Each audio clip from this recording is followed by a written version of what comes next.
Something very stupid just happened in the NFL, and it hit one of the league's proudest franchises right in the face. This wasn't just a bad loss, this was the kind of slow motion implosion that wrecks a season, exposes a culture, and turns a fan base on its own team before the calendar even hits December. Welcome to Why It's Trending Daily. I'm Hank, and this is where I break down the stories that everyone is suddenly Googling, and I explain to you why they matter. The Buffalo Bills walked into Pittsburgh knowing exactly what they had to do: survive a desperate team, keep Josh Allen upright, and remind everyone they're still in the AFC conversation. Instead, they ended up starring in a Steelers meltdown that somehow combined bad defense, dirty hits, and please don't look at the scoreboard energy all in one afternoon. Now let's start with the most basic stat. The Bills ran for 249 yards in Pittsburgh, not in a blizzard, not in a Week 18 when everybody's resting starters either.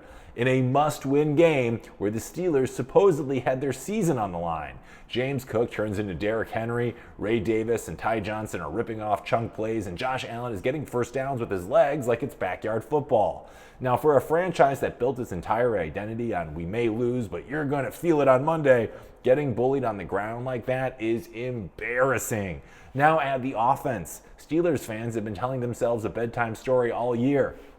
Once Aaron Rodgers comes back, it'll all click. Well, congratulations. Rodgers came back from a fractured wrist, and the offense rewarded him by scoring 7 points and punting away whatever was left of their playoff hopes this season. He's out there bloodied, frustrated, trying to run an offense that can't protect him, can't sustain drives, and definitely can't keep up when the defense turns the offensive line into a turnstile.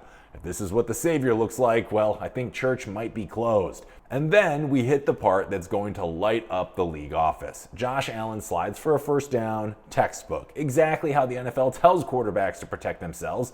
Patrick Queen comes flying in late, drills him, stands over him like he just ended a UFC fight. No flag, nothing. And Bills' offensive linemen are losing their collective minds. James Cook is begging the refs for a call, and Twitter is already ready to storm Park Avenue with slow motion replays. Now here's the best part. This is not Queen's first rodeo either. He's already been fined twice this season for late hits on QBs. You know you're doing great when the league can basically autofill your name on the roughing the passer sheet. Yikes. So now you've got a repeat offender launching at a reigning NFL MVP with no flag on the field and everyone acting shocked that the Bills are furious. Now, if this exact hit happened to Patrick Mahomes in January, refs would throw 19 flags, eject half the team, and suspend the stadium lights just to be safe. And of course, Cam Hayward had to get involved in all this.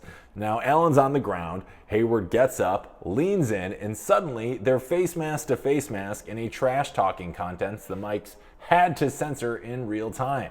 Now, this is your 7-time Pro Bowler, Walter Payton Man of the Year, jawing with a quarterback because the defense can't actually stop him. Okay, nothing screams, "We've got all this under control," quite like your defensive leader turning into the world's angriest motivational speaker in between whistles.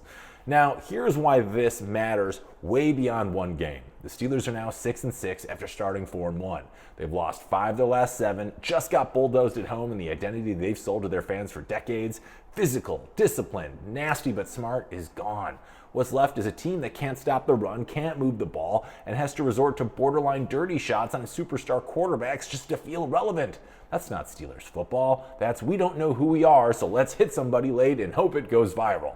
Meanwhile, the Bills quietly got exactly what they needed. Allen didn't have to be a superhero. He managed the game, he made some key throws, picked up first downs with his legs, and watched his running backs turn the Steelers' front 7 into a cardio drill. Now, when your opponent's game plan is pray Josh Allen makes mistakes, and instead your defense forces the turnovers and your run game closes the show, that's how teams sneak back into the contender conversation. You want a Super Bowl window? Well, this is what it looks like when you actually try to reopen it. And let's talk about the stakes here, because this isn't just about hurt feelings and slow motion replays on X. If the league shrugs at this hit on Allen, every defensive player in the NFL gets the message. If the quarterback is running, go ahead and test the line. Maybe you eat a fine, maybe you don't, but the refs clearly aren't throwing flags consistently. For quarterbacks, that's not just unfair, that's dangerous. For teams, it's a disaster waiting to happen in the playoffs, and nobody wants to see a championship decided because the best player on the field got blown up on a late hit that should have been whistled dead before contact ever happened. Now, for the Steelers, the stakes are even higher. You can survive losing games, but you can't survive losing the locker room. If you're a veteran on that defense and you just watched your unit give up historic rushing numbers at home while the offense sleepwalked and the team's reputation turned into a meme, how long before you start asking, what are we even doing here? Once that question gets loud enough and head coaches start getting fired, coordinators vanish, and rebuild becomes the polite way to say, we have no idea what to do next. And don't think fans don't feel it either. Steelers fans are some of the most loyal, psychotically invested humans on the planet. They'll defend that logo against anyone until the product on the field stops looking like the thing they signed up for. Now, getting pushed around at home while your star linebacker takes cheap shots and your savior quarterback leaves blood on the turf is exactly how that switch can flip. One minute it's in Tomlin we trust, the next minute it's blow it up and start over.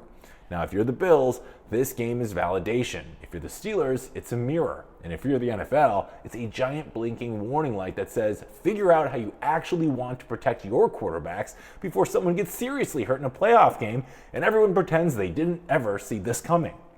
So, yeah, call it a big win for Buffalo, call it a bad loss for Pittsburgh. I'm calling it what it is, a full-on Steelers identity crisis delivered by Josh Allen's legs, James Cook's stat line, and Patrick Queen's terrible decision-making. And yes, the chaos here will not be stopping anytime soon.